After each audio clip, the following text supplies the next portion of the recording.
नमस्कार बच्चों। आज के इस एपिसोड में इस वीडियो में हम क्या बात करेंगे, हम बात करने वाले हैं क्लास 11th पोल साइंस की और डिस्कस करेंगे, एनालाइज करेंगे क्लास 11th पोल साइंस के अपडेटेड रिवाइज्ड सिलेबस को। आपका ये जो अपडेटेड रिवाइज्ड जो लेटेस्ट आपका सिलेबस है उसको लेकर के थोड़ी बहुत कन्फ्यूजन चल रही होगी कि कौन से टॉपिक कौन से चैप्टर डिलीट हुए। जैसे कि आपका सेकंड चैप्टर है तो उसको लेकर के भी कन्फ्यूजन है। काफ़ी सारे स्टूडेंट्स कह रहे हैं कि ये हमारा चैप्टर हमारे सिलेबस का पार्ट नहीं है।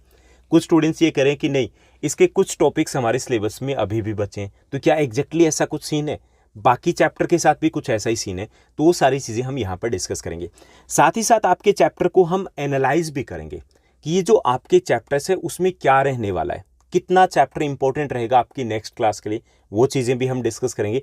और सबसे इंपॉर्टेंट चीज़ जो हम डिस्कस करने वाले हैं, हम चैप्टर वाइज मार्क्स की भी बात करेंगे, चैप्टर वाइज वेटेज की भी बात करेंगे। इससे क्या होगा कि आप अपनी स्ट्रैटेजी जो बनाओगे एनुअल एग्जाम के लिए वो ठीक से बना पाओगे, क्योंकि आप मार्क्स के अकॉर्डिंग, वेटेज के अकॉर्डिंग उस चैप्टर को उतना ही ज़्यादा आपको टाइम देना है, उतना ही ज़्यादा आपको फोकस करना है। वो तभी हो पाएगा जब आपके पास एग्जैक्टली आपको एक आइडिया रहे कि ये चैप्टर्स आपके सिलेबस में है और ये चैप्टर इतने मार्क्स के आपके एनुअल एग्जाम में आने वाले हैं। ठीक, तो चलिए शुरुआत करते हैं हम आज के इस एपिसोड की, इस वीडियो की। सबसे पहले हम बात करेंगे कि आपके पास जो ये पोल साइंस है इसमें कहाँ से, किस बुक में से कितने मार्क्स के क्वेश्चन रहेंगे। तो यहाँ पर आपके पास दो बुक है। जैसे आपकी फर्स्ट जो बुक है इंडियन कॉन्स्टिट्यूशन एट वर्क है, ओके। उसके बाद बी बुक है। ये दोनों बुक्स है वो इक्वल वेटेज रहेगा, 40 + 40, 80 मार्क्स की ये रहेगी। ठीक, अभी जो आपका मिड टर्म का एग्जाम है उसमें ये वेटेज आगे पीछे हो सकती है कि हो सकता है टीचर ने एक बुक में से चैप्टर करवाए हो, दूसरे में से ना करवाए हो। अगर करवाए गए तो वेटेज दोनों की मिड टर्म के एग्जाम में भी इक्वल रहेगी, अदरवाइज एनुअल एग्जाम में ये इक्वल रहनी है। उसके बाद 20 मार्क्स आपके प्रोजेक्ट के रहेंगे। 20 मार्क्स है वो आपके प्रोजेक्ट के रहेंगे। प्रोजेक्ट कैसे बनाना है, चाहे वो क्लास 11th की बात हो या 12th की बात हो, कैसे बनाना है, किस टॉपिक के ऊपर बनाना है, क्या इंक्लूड करना है, क्या इंक्लूड नहीं करना, कितने प्रोजेक्ट के रहेंगे, कितने वाइवा करेंगे, उन सब को लेकर के हम 2 दिनों के बाद एक वीडियो लेकर के आ रहे हैं। तो वहाँ से मैं ये सारी चीज़ें क्लियर कर दूंगा, सारा कंटेंट आपको मैं बना करके दूंगा, तो आपका ये टेंशन भी खत्म। तो हम 80 मार्क्स के ऊपर फोकस करते हैं, यानी कि प्रोजेक्ट तो 2 दिनों के बाद आपको मिल जाएगा। तो यहाँ 80 मार्क्स यानी कि आपका जो थ्योरी पार्ट है उसके ऊपर फोकस करते हैं। सबसे पहले हम देखते हैं कि आपकी जो बुक ए है इंडियन कॉन्स्टिट्यूशन एट वर्क, उसमें से कौन से चैप्टर आपके सिलेबस में रहेंगे। इसमें सबसे पहले जो आपका फर्स्ट चैप्टर है वो कॉन्स्टिट्यूशन वाई एंड हाउ, संविधान क्यों और कैसे। ठीक, ये जो चैप्टर है इस चैप्टर में 2 टॉपिक और प्लस कर लीजिए। जो सेकंड चैप्टर आपका डिलीट हुआ उसमें से 2 टॉपिक आपके रह गए, एक तो फंडामेंटल राइट्स यानी कि आपके मौलिक अधिकार, और दूसरा आपके ड्यूटीज यानी कि कर्तव्य। उन दोनों टॉपिक को आपको प्लस करना है। ठीक, उसके बाद ये चैप्टर हो जाएगा आपका 12 मार्क्स का, यानी कि 12 मार्क्स का। बहुत ज़्यादा इंपॉर्टेंट चैप्टर है ये, 12 मार्क्स की वेटेज यहाँ से रहेगी। और आपको 1 या 2 दिनों में इंपॉर्टेंट, वेरी इंपॉर्टेंट क्वेश्चन जो इस चैप्टर के रहेंगे, मोस्ट इंपॉर्टेंट क्वेश्चन वो भी दे दूंगा। तो लगभग क्लियर हो जाएगा कि ये क्वेश्चन आपके एग्जाम में आने वाले हैं। ठीक, तो ये 12 मार्क्स का रहेगा। इस चैप्टर में क्योंकि हम चैप्टर को भी डिटेल में डिस्कस कर चुके हैं, तो इस चैप्टर में क्या किया गया, संविधान क्या होता है, कितने प्रकार का होता है, संविधान हमारे लिए क्यों जरूरी होता है, भारतीय संविधान कैसे बनाया गया था, भारतीय संविधान के आदर्श आइडियल क्या क्या रहे हैं, ओके, और इंडियन कॉन्स्टिट्यूशन उसके मेन फीचर क्या क्या हैं। तो ये सारी चीज़ें इस चैप्टर में डिस्कस की गई। आसान सा है, इंटरेस्टिंग है, बहुत इंपॉर्टेंट भी है। उसके बाद सेकेंड जो आपका चैप्टर है वो इलेक्शन एंड रिप्रेजेंटेशन, चुनाव और प्रतिनिधि। ये हालांकि एनसीईआरटी की बुक में 3rd दिया गया है, ओके, क्योंकि सेकेंड चैप्टर है वो आपका हटा दिया गया है। तो ये 3rd चैप्टर है, लेकिन हम यहाँ पे सेकंड के तौर पे इसको डिस्कस करें ये। और उसके बाद जो विधायिका आपका लेजिस्लेचर, ये 5वां चैप्टर आपके एनसीईआरटी की बुक में, लेजिस्लेचर। इन दोनों चैप्टर की वेटेज है वो 10 मार्क्स की रहेगी। ये दोनों जो चैप्टर है वो 10 मार्क्स के लिए आपके एग्जाम में पूछे जाएंगे।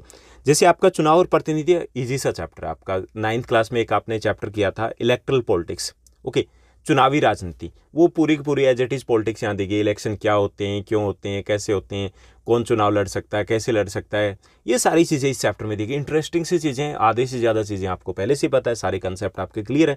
तो ये चैप्टर भी हम डिस्कस कर चुके हैं डिटेल में। उसके बाद लेजिस्लेचर चैप्टर की बात करें तो ये आपके एनसीईआरटी की बुक में चैप्टर नंबर 5 है। कोई बात नहीं, यहाँ पे हम 3rd को साथ में दे दिया गया, वेटेज के लिए दे दिया गया।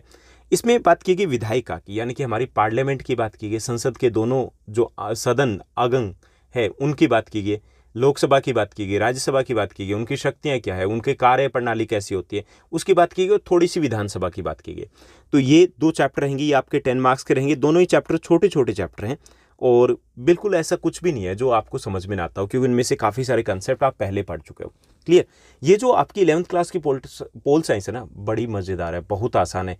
इसमें सारा का सारा बेस है, समझ लोगे तो बेस आपका सारा क्लियर हो जाएगा, कंसेप्ट आपका क्लियर हो जाएगा। 12th क्लास में मज़ा आएगा, 12th क्लास की पोल साइंस आपको हलवा लगेगी। फिर उसके बाद हम नेक्स्ट चैप्टर की अगर बात करें तो नेक्स्ट आपका चैप्टर है 4th चैप्टर, जो आपके एनसीईआरटी की बुक में भी 4th चैप्टर दिया गया।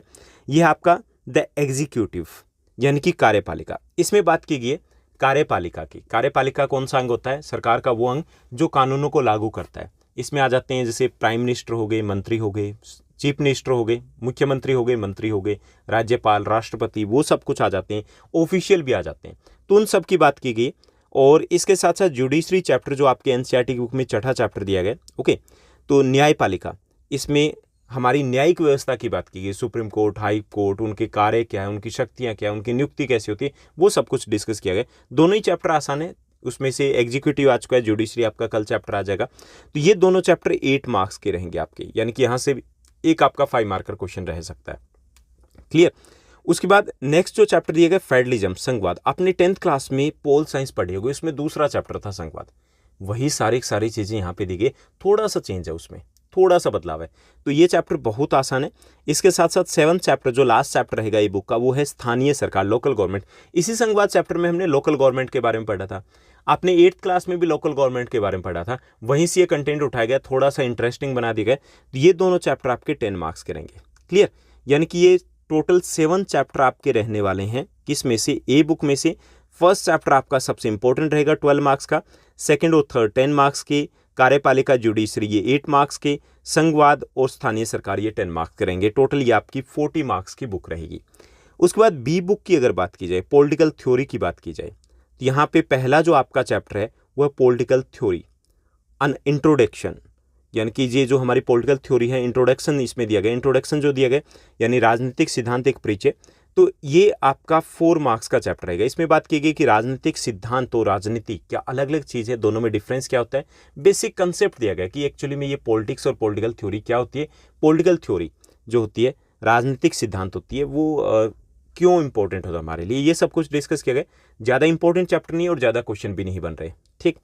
उसके बाद लिबर्टी जो चैप्टर है, स्वतंत्रता, इसमें बात की गई स्वतंत्रता क्या होती है, स्वतंत्रता सकारात्मक, नकारात्मक, पॉजिटिव, नेगेटिव हो सकती है, क्यों ज़रूरी होती है, ये सब कुछ। और 10th चैप्टर इक्वालिटी, समानता, समानता क्या होती है, समानता किस प्रकार से इंश्योर की जा सकती है, क्यों आवश्यक है।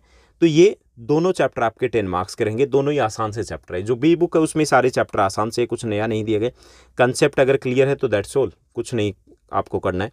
उसके बाद 11th और 12th चैप्टर की अगर बात की जाए तो 11th चैप्टर आपका दिया गया सोशल जस्टिस, सामाजिक न्याय की बात की गई। सामाजिक न्याय क्या होता है, इसके लिए सरकार क्या कोशिशें करती है, संविधान में क्या प्रावधान दिए गए, और ऐसे अधिकार जो चैप्टर दिए गए, राइट्स, फंडामेंटल राइट्स की बात की गई है, ये आपका क्या रहेगा, 8 मार्क्स की रहेगी। ये दोनों चैप्टर आपकी टोटल 8 मार्क्स के रहेंगे।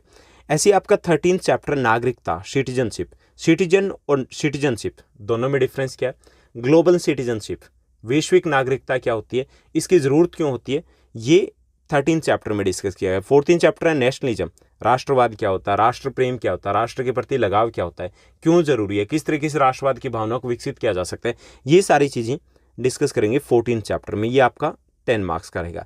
यानी कि ये हो जाएगी आपकी जो बी बुक है, वो रहेगी आपकी टोटल। इसमें एक और चैप्टर रहेगा, वो है सेक्युलरिज्म यानी कि धर्मनिरपेक्षता, ये आपका 8 मार्क्स का रहेगा। इंपॉर्टेंट है ये चैप्टर, आसान से। तो टोटल बी बुक आपकी हो जाएगी 40 मार्क्स की, और 40 मार्क्स की रहेगी आपकी ए बुक। तो ये रहेगा आपका पॉलिटिकल साइंस का टोटल सिलेबस, जो कि बिल्कुल आसान है, बहुत आसान है, लेकिन बहुत इंपॉर्टेंट भी है। अगर ये सारे कंसेप्ट क्लियर हो गए, पोल साइंस में मज़ा आने लग जाएगा, इंटरेस्ट डेवलप हो जाएगा। अगर मज़ा आने लग गया, समझो आप पोल साइंस में उड़ने वाले हो। क्लैट वगैरह एग्जाम क्लियर करना आपके लिए बहुत आसान हो जाएगा। ओके, तो ये सारे चैप्टर्स एक एक करके मैं पब्लिश करने वाला हूँ। इनके मोस्ट इंपॉर्टेंट क्वेश्चंस है वो भी आपको दे दिए जाएंगे। Simple question paper mid term का आने वाला है, एनुअल एग्जाम का भी दे दिया जाएगा आपको। उम्मीद करता हूँ कि आपको इस टाइप के वीडियोज़ है वो आपके लिए काफ़ी ज़्यादा हेल्पफुल रहते होंगे। इसी तरीके से हमारी एनसीईआरटी की, ज्योग्राफी की, पॉलिटिकल साइंस की, हिस्ट्री की सीरीज़ चल रही है, तो उन वीडियोज़ को अगर नहीं देखा तो प्लेलिस्ट में जाइए, और प्लेलिस्ट में जाकर के आप इन सभी वीडियोज़ को एक्सेस कर सकते हो। आज के लिए बस इतना ही। Thank you, bye bye, have a nice day.